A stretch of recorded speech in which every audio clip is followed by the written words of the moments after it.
Muy buenas tardes para todos. Mi nombre es Laura Holguín y en esta oportunidad tengo el privilegio de compartirles un poco las medidas que se han tomado respecto a la contratación estatal derivada de esta declaratoria de emergencia. Lo primero que debemos decir allí es que el decreto 417 del 17 de marzo del 2020, pues es el que da lugar a la declaratoria de emergencia por una calamidad pública y este tiene un término relacionado o establecido allí mismo que se trata de 30 días. Es importante tener en cuenta el término para efectos de que todas las medidas que se adopten en relación con la contratación estatal, pues deberán ser exclusivamente para conjurar los efectos de la crisis y por el término en que esta declaratoria de emergencia esté vigente, puesto que a diferencia de la contratación privada o de la contratación que realizan propiamente los particulares, la contratación estatal media en una serie de procedimientos reglados establecidos en diferentes normas del ordenamiento jurídico que buscan la selección objetiva de los contratistas. En este caso, bajo el escenario en el que nos encontramos, pues no es muy propicio adelantar todos y cada uno de los procedimientos precisamente por la urgencia manifiesta en la que nos encontramos, y eso hace que el Departamento de Planeación adopte una serie de medidas para declarar la urgencia manifiesta en materia de contratación y a su vez flexibilice un poco los términos de contratación y los procedimientos que se deben surtir. Me refiero tanto a las entidades sometidas al Estatuto General de Contratación Ley 80 del 93, como a todas aquellas entidades que por su naturaleza y régimen estén sometidas propiamente a la ley comercial y la ley civil para efectos de su contratación. Esto es el primer marco del que debemos partir, y es que lo que estas medidas buscan es flexibilizar los diferentes pasos o reglamentaciones que deben surtirse por parte de las entidades para efectos de llevar a cabo los procesos de contratación. La declaratoria de urgencia manifiesta se da cuando existe un hecho notorio que puede afectar los tiempos de contratación y que requiere una respuesta inmediata por parte de las entidades. En este caso, al existir decretos con fuerza de ley, como es el decreto 440 del 20 de marzo del 2020, que es el que toma las medidas en materia de contratación, pues esto permite acudir a las arcas del Estado de una manera mucho más ágil y hacer incluso procesos de contratación directa, lo cual es bastante restringido en nuestra legislación, y pues quienes están acostumbrados a contratar con el Estado saben que la mayoría de procesos de contratación pues los median una serie de procedimientos propios o de una licitación pública o de una selección abreviada o de una asociación público-privada o de los diferentes procedimientos, pero en este caso lo que se busca es minimizar estos procesos. Entonces, como les decía, el decreto 440 del 20 de marzo toma una serie de medidas en relación con la urgencia manifiesta en materia de contratación. Principalmente son medidas relacionadas con procesos de contratación en curso, con audiencias públicas que estén pendientes por realizarse e incluso procesos sancionatorios que actualmente se adelanten con diferentes contratistas. Respecto a la realización de las audiencias públicas, pues se estimó que para garantizar el principio de publicidad y de transparencia, que son dos principios pilares o fundantes de la contratación pública, estas se realicen de manera electrónica o virtual. Lo que se quiere fortalecer con esta medida es el uso de herramientas electrónicas con la finalidad de evitar contacto entre los diferentes participantes, oferentes o proponentes, a fin de que estos puedan cumplir con la presentación de sus ofertas, sus observaciones o de acuerdo a la etapa de contratación en la que vamos,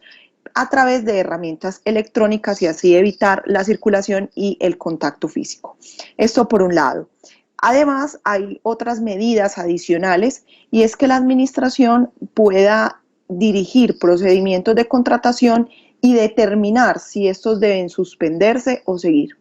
Allí tenemos algunas inquietudes de clientes que nos han preguntado qué pasa con aquellos contratos que están próximos a terminar, definitivamente terminarán, o aquellos contratos que tienen expectativa de prórroga o de renovación, ¿qué va a pasar al respecto? Mi sugerencia, o especialmente la sugerencia del equipo, siempre ha sido que en este momento la administración, al encontrarnos en una declaratoria de emergencia, está autorizada para suspender aquellos procedimientos que no puedan llevarse bajo la normalidad, es decir, procedimientos que requieran o procesos o contratos que requieran el desplazamiento de personal, visitas de personal en sitio o visitas de campo, realización de obras que generen una serie de aglomeración de personas o de actividades conjuntas que bajo la normalidad no puedan cubrirse en esta declaratoria de emergencia. Ahora bien, esa suspensión de procedimientos, y esto es un punto importante, comprende también la revocatoria. Cuando nos referimos a la revocatoria son procedimientos de contratación que están en etapa de planeación, que la entidad decide aperturar, donde manifiesta su intención de contratar, pero que no los va a poder llevar a cabo. Y también vamos a ver que hay un tiempo máximo para realizar esta revocatoria y es hasta antes que se supere el tiempo estimado para la presentación de las ofertas. Entonces no se vayan a sorprender si a alguno de ustedes les sucede que estando en curso en un proceso de contratación, habiendo participado en él a través de una propuesta o una oferta, pues la administración decida revocar dicho proceso y esto implica no llevarlo a cabo bajo esta situación de urgencia manifiesta. Normalmente, esto en un escenario de regularidad o de normalidad podría significar una reparación para aquella persona que hizo un esfuerzo económico en presentar su oferta y que finalmente el Estado ha decidido revocar la intención de contratar, pero bajo estas circunstancias es una posibilidad o facultad que existe de que se pueda revocar un proceso de contratación en etapa de planeación o en fase preoperativa. También es importante advertir que la Agencia Nacional de Contratación Pública, Colombia Compra Eficiente específicamente, va a adelantar una serie de procedimientos de contratación. Esos procedimientos tienen unas modalidades ágiles y expeditas que permiten, ante esta urgencia que estamos viviendo, adquirir bienes, adquirir obras o adquirir servicios que busquen evitar la expansión del virus y atender la mitigación de la pandemia. De esta manera ustedes podrán observar que los empresarios y los diferentes sectores de la economía se han unido a realizar donaciones o a participar en la provisión o en el suministro de insumos, elementos médicos, equipos electromecánicos que permitan la contención de este virus o incluso el tratamiento de muchos pacientes, específicamente la elaboración de respiradores que por el tema económico y por el tema de tiempo generan un poco de dificultad en cuanto a su importación al país. Esto permitirá entonces que haya una contratación directa de estos elementos, insumos o equipos que permitan contener la expansión del virus. Y otras importantes medidas al respecto, y esta es una bien interesante, es que se da la adición ilimitada de los contratos vigentes que contribuyan a atender la pandemia. ¿Esto qué significa? Significa que allí pues se pueden realizar unas adiciones presupuestales. Los contratos estatales se caracterizan por tener una disponibilidad de presupuesto para poder ejecutarse y un certificado de disponibilidad presupuestal bajo el cual se garantice que se van a tomar todas las medidas económicas para poder atender una obligación contractual. En este caso, pues no se puede limitar ese presupuesto y contratos que pueden arrancar de una cifra determinada podrían fácilmente terminar en una cifra mucho mayor por la permisión de la adición ilimitada del presupuesto en todo aquello que implique elementos propios para contener la expansión del virus, sea desde el punto de vista del suministro de alimentos que podríamos llegar a ese evento, como también de equipos médicos e insumos que sean necesarios para el personal médico, para los diferentes hospitales o instituciones públicas. Una pregunta que nos han planteado también es ¿qué pasará con las audiencias públicas? Algunos procesos de contratación prevén la realización de audiencias públicas, por ejemplo, en las cuales se realizan o se desarrolla la matriz de riesgos y se indica quién debe asumir ciertos riesgos en materia de contratación, cuáles asume la entidad, cuáles asume el posible contratista, pero también hay otras audiencias públicas que son las audiencias que se realizan en los procesos sancionatorios que actualmente se adelanten contra contratistas por algún incumplimiento o sanción en curso en relación con un contrato específico. Esas audiencias públicas que deben realizarse al interior de los procedimientos de selección contractual pueden llevarse a cabo a través de medios electrónicos. Va a ser un poco atrevido lo que dice esta disposición, y es que la entidad debe garantizar, ni siquiera proveer, sino garantizar el acceso de los proponentes, debe llevar el control de quienes participen en estas audiencias y permitir el acceso a cualquier ciudadano interesado en participar. Ya veremos entonces si esto realmente sí es una obligación casi de resultado, de garantía,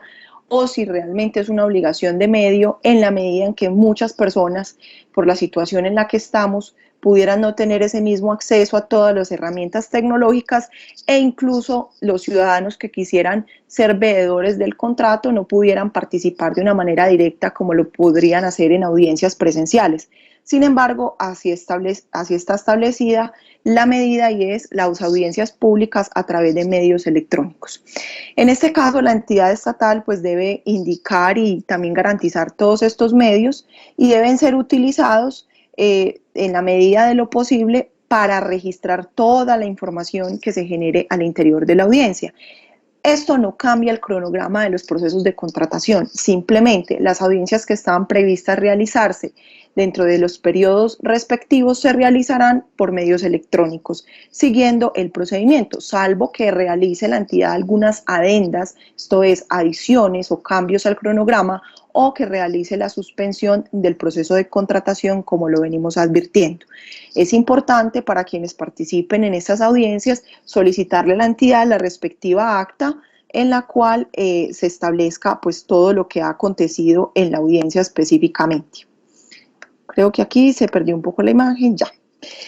Ahora, la otra pregunta ¿es necesario modificar los pliegos de condiciones? ¿Por qué la pregunta? Porque como los pliegos de condiciones establecen también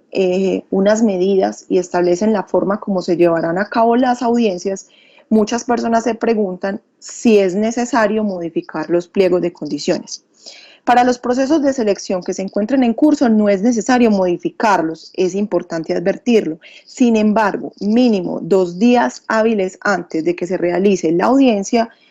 la entidad pues debe informarle a todos los participantes cuál va a ser la metodología y las condiciones para desarrollar esta audiencia. Entonces es más un deber de información que de cambio en los pliegos de condiciones, y en este caso lo que debe hacer la entidad es informarle a todos los participantes la forma como se llevará a cabo la audiencia y quiénes pueden participar en ella. Muy bien. Otro punto interesante en el cambio es los bienes de características técnicas uniformes. A algunos de pronto no les es muy familiar el término. En materia de contratación pública hay una causal o unos bienes que se han denominado bienes de características técnicas uniformes, que consisten en aquellos bienes que tienen un comportamiento similar, una funcionalidad similar, y que permiten que se utilicen con un mismo propósito o finalidad. Por ejemplo, cuando la entidad quiere adquirir un sinnúmero de, digámoslo así, de escritorios, de equipos de cómputo, de uniformes, de herramientas tecnológicas, que tengan características uniformes, todas ellas, se hacen a través de un procedimiento que se llama selección abreviada y una modalidad que se llama subasta inversa.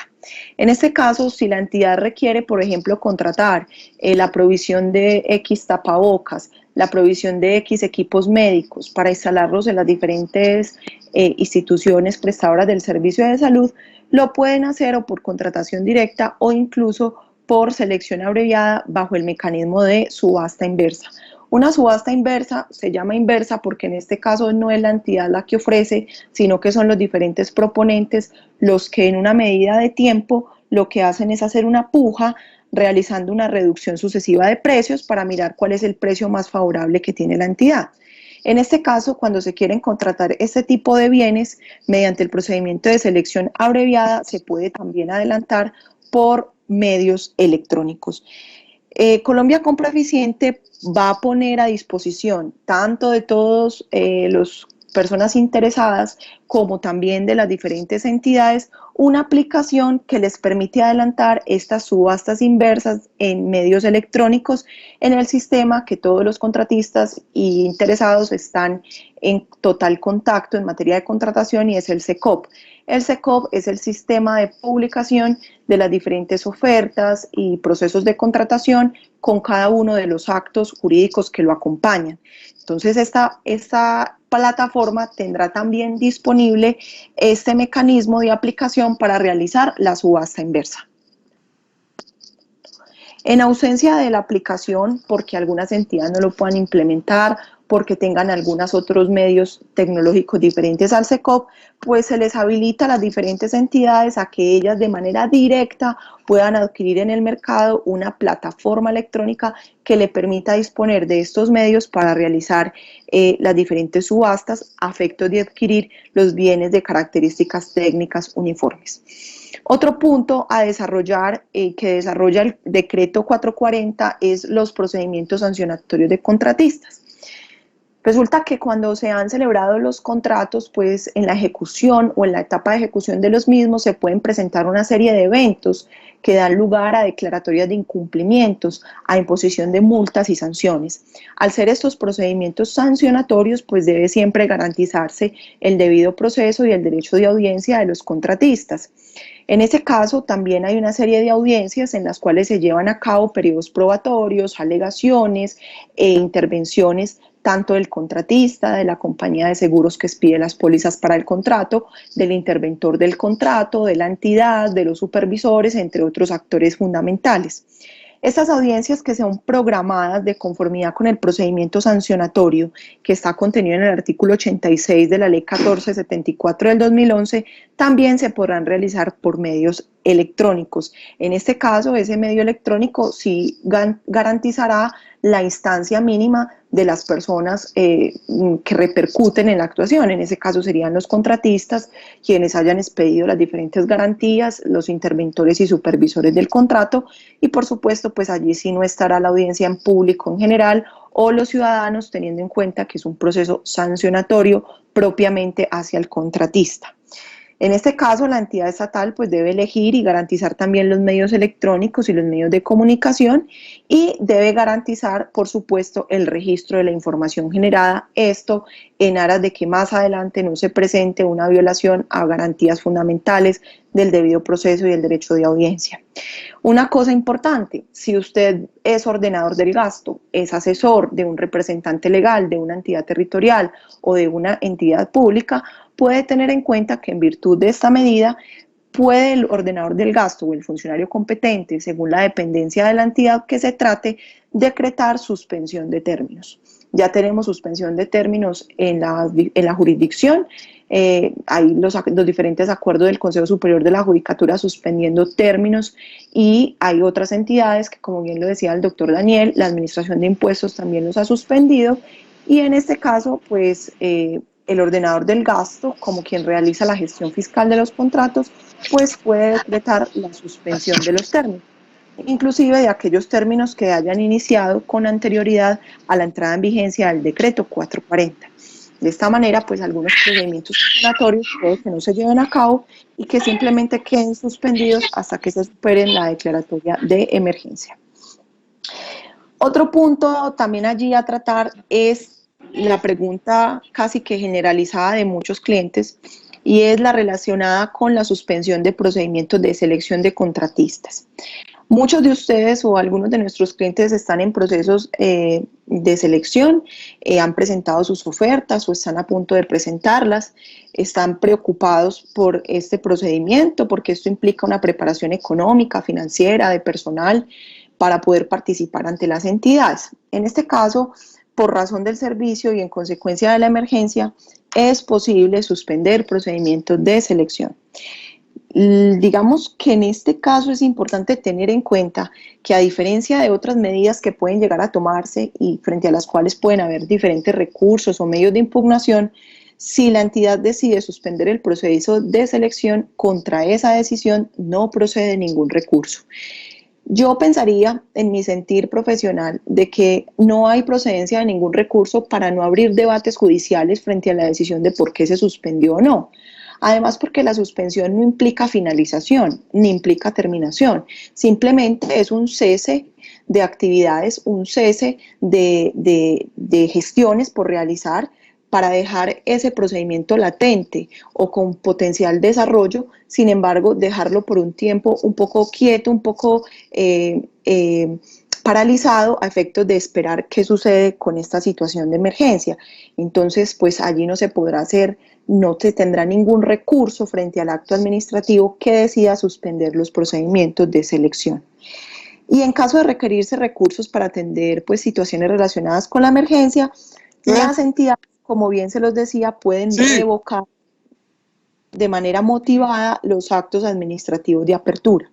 ¿Qué quiere decir eso? Que si una entidad dio apertura a un procedimiento y todavía está usted en tiempo de presentar una oferta, la recomendación es que consulte inicialmente con la entidad si sí se llevará a cabo el procedimiento, porque no vaya a ser que usted se prepare económicamente,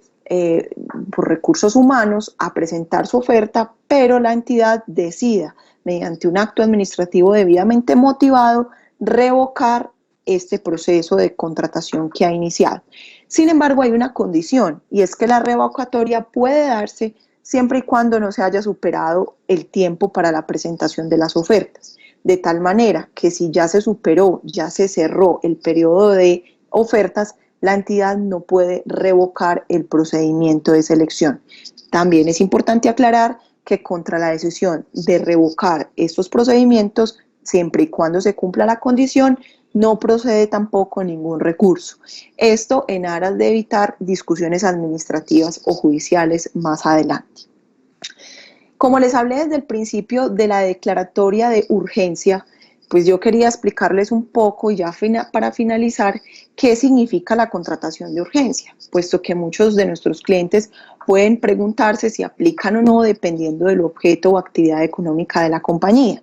Resulta que en los términos del artículo 42 de la Ley 80 del 93, que es el Estatuto General de Contratación, actualmente se entiende que se ha comprobado el hecho que da lugar a declarar una urgencia manifiesta por parte de las entidades estatales, y con mayor razón si estamos en un estado de emergencia por calamidad pública. Esta contratación de urgencia lo que permite o lo que abre la puerta es a la contratación directa. Esta contratación directa es que la entidad no adelante ningún procedimiento de invitación pública o privada o de licitación pública, si estamos hablando de Ley 80, y la entidad estaría facultada para solicitar a un proveedor directamente el suministro de unos bienes, la prestación de servicios o la ejecución de obras en el inmediato futuro. Sin embargo, todo esto que acabo de decir debe estar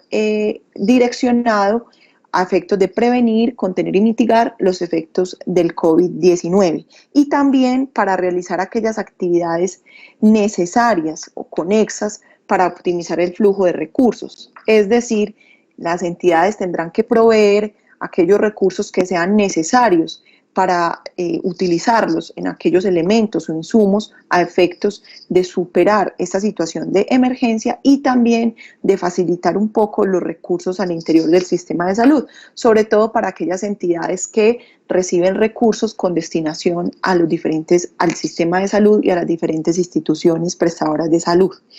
Con ese mismo propósito, también cabe afirmar que como hay entidades que son exceptuadas de Ley 80 para efectos de contratación, aquellas entidades que tienen reglamento interno de contratación o se rigen por la ley comercial o civil, también están habilitadas para contratar de manera directa esta clase de bienes y servicios. Un asunto bastante interesante es la adición presupuestal y la modificación de contratos estatales. Como se los decía hace algún momento, es posible adicionar al presupuesto recursos que inicialmente no se tenían previstos para los contratos, y hasta la fecha no hay un límite para realizar esa adición. También se pueden modificar contratos estatales que estén en curso, siempre y cuando pues estos se relacionen con bienes, con obras o con servicios que lo que buscan es una mejor gestión y mitigación de la situación de emergencia. Allí, sin límite de valor, se podrán hacer las diferentes adiciones presupuestales. Para esto es importante que la entidad estatal y que ustedes como oferentes o como contratistas verifiquen que esté debidamente justificada esa necesidad, y la forma también como los bienes y los servicios contribuyen a mitigar esta situación de emergencia. Esto es muy importante porque la justificación en materia de contratación es lo que motiva la necesidad de realizar el acto de gestión que es el contrato estatal, es la que motiva la necesidad de contratar. En este orden de ideas, pues debe ser una justificación bastante sólida en aras a cumplir el objetivo propio de la contratación por urgencia manifiesta. Esta disposición también aplica a contratos que se celebren durante el término de la declaratoria del estado de emergencia y siempre que éste esté vigente. Allí también, si vamos a abrir actualmente procesos de contratación para atender la medida, pues también podrán modificarse o adicionarse sin ningún límite. Está claro, como se los decía desde el principio, que una vez termine la declaratoria del estado de emergencia, pues no pueden realizarse adiciones presupuestales, pues estas no son las indicadas en un periodo de normalidad, salvo que no se haya superado algún tope establecido de que trata el artículo 40 de la Ley 80 del 93. Sin embargo, esto habría que revisarse en cada caso concreto, además porque, como les indico, no todas las entidades se rigen propiamente por el Estatuto General de Contratación para efectos de adelantar sus procesos de contratación. Y finalmente, una pregunta bastante interesante desde el punto de vista económico y es ¿qué pasa con los pagos de los contratistas? Normalmente, por ejemplo, cuando son contratos de obra pública, pues amparado en la o como documentos anexos o conjuntos a la factura, hay las actas parciales de obra, hay certificados de aportes para fiscales, hay otra serie de documentos que deben anexarse a la factura. Sin embargo, dentro de las medidas no se habla nada relacionado con suspender pagos a contratistas, ni se habla nada relacionado con finalizar contratos existentes. Por el contrario, lo que se trata un poco es de aligerar la formalidad para la presentación de los documentos equivalentes o de las facturas, caso en el cual, pues durante este estado de emergencia en los que nos encontramos, lo que se le sugiere a las entidades es implementar un mecanismo electrónico para la recepción y el trámite y también el pago de las facturas y de las respectivas cuentas de cobro. Esto se haría a través de mecanismos electrónicos. Es importante que si aquí hay algún oferente o contratista, pues verifique previamente con la entidad cuál será el mecanismo electrónico para adjuntar o compartir los documentos de cobro. Ahora bien, recuerden que de conformidad al artículo 616-1 del Estatuto Tributario, pues hay otros documentos equivalentes que se solicitan dentro del contrato cumplir para efectos de realizar el cobro y también la facturación electrónica. Ya hay algunas entidades o compañías que por el tema de tiempos y de la actividad económica ya se encuentran en facturación electrónica, entonces este podría ser también un medio para realizar los respectivos cobros. Hasta allí entonces iría la presentación.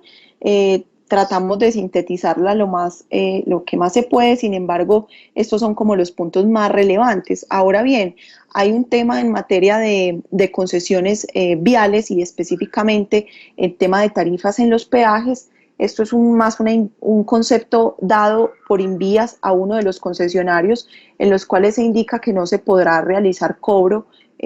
por tarifas en materia de peajes, pero que sin embargo debe garantizarse la seguridad y la circulación de aquellos vehículos y personas que estarían exentas de la prohibición establecida en los diferentes decretos con fuerza de ley. Recuerden que si bien es cierto tenemos una medida de cuarentena, pues sí hay algunas personas, vehículos exceptuados de la circulación y estos sí podrían hacerlo libremente bajo ciertas condiciones. Para estos entonces no se estaría aplicando el cobro de peajes y así lo dice el Invías a sus diferentes concesionarios. Esto para pues redondear un poco el tema, no es una disposición normativa, pero sí es un concepto dado por la Oficina Jurídica del Invías a sus diferentes concesionarios.